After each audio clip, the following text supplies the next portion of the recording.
chers élèves, la technique usuelle de la division, on doit d'abord connaître les éléments de la division. Alors, quels sont les éléments de la division? Très bien. Les éléments de la division, c'est le dividende. Très bien. Et on a encore le diviseur. Et on a le quotient. Alors, on divise le dividende par un diviseur pour trouver le quotient. On trouve encore un reste. Ce reste-là, il doit être toujours inférieur au diviseur.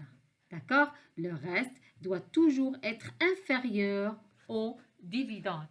D'accord?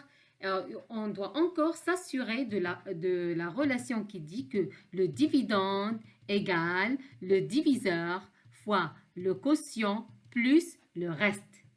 D'accord? On va s'entraîner pour une autre opération, mais là, on a un diviseur qui contient deux chiffres. Alors, c'est 4380 divisé par 12. Je marque ici mon diviseur, mon dividende, et je marque ici mon diviseur. Alors, j'ai deux chiffres, je vais prendre deux chiffres. Alors, 43 divisé par 12. Avec quoi je vais multiplier 12 pour trouver 43? Ou bien plus précisément, 4 divisé par 1. Alors, avec 4 divisé par 1 est égal à 4. Alors, je vais tester 12 fois 4. Qu'est-ce qu'il va me donner? 12 fois 4, ça va donner 48. Alors là, j'ai ici que 43. Donc, 12 fois 4, il n'est pas fiable. Je vais chercher le plus bas. Ça veut dire 12 moins 3. Égale à combien? Égale à 36.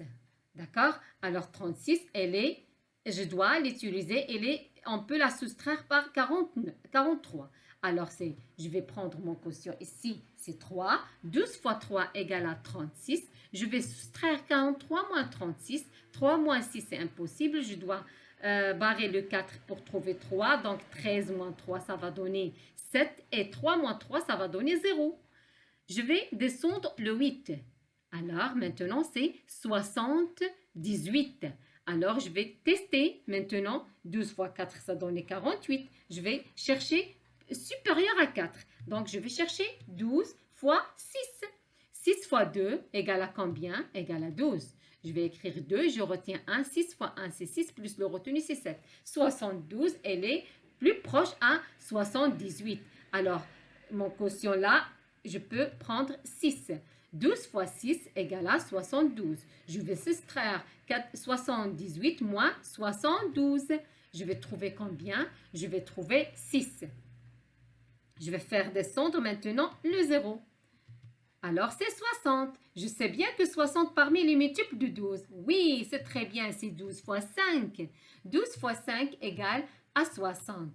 Alors, c'est mon chiffre quand je dois écrire ici 12 fois 5, ça va donner 60. 60 moins 60, ça fait un 0. Alors là, ma division, elle est exacte. Lorsque je divise 4380 par 12, ça va me donner 365. C'est une division euclidienne qui est exacte. Et je vais écrire ma relation de la division 4380 qui est égale à 12, c'est le diviseur, fois le quotient plus le reste. Alors, la dernière étape, c'est de effacer mon brouillon. On passe maintenant à la dernière opération.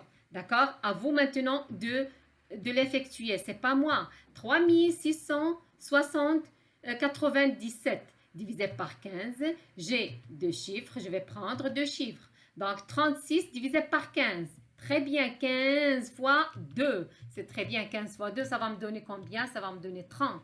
Alors, c'est fiable. Donc, 15 fois 2 égale à 30. 36 moins 30, il me reste 6 moins 0, c'est 6. Et 3 moins 3, c'est 0. Je vais faire descendre 9. Maintenant, 69. C'est très bien, c'est 12 fois 4.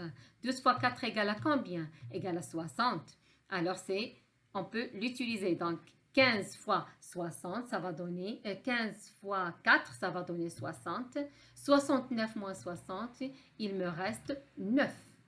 Je vais faire descendre le 7. Maintenant, c'est 97 divisé par 15. Je vais chercher les multiples qu'on peut utiliser. C'est 15 fois 6. égale à combien? 30. Je vais écrire 0, je retiens 3. 6 fois 1, 6 plus 3, c'est 9. C'est 90. Donc, je vais l'utiliser, c'est 15 fois 6. 15 fois 6 égale à 90. 97 moins 90, ça va rester 7. Et 7, elle est inférieure à 15. Alors, ma relation de la division, c'est 3697 qui est égal à 15, le diviseur, fois le quotient, plus le reste. Très bien. Chers élèves, j'espère que vous avez bien retenu ces techniques usuelles de division.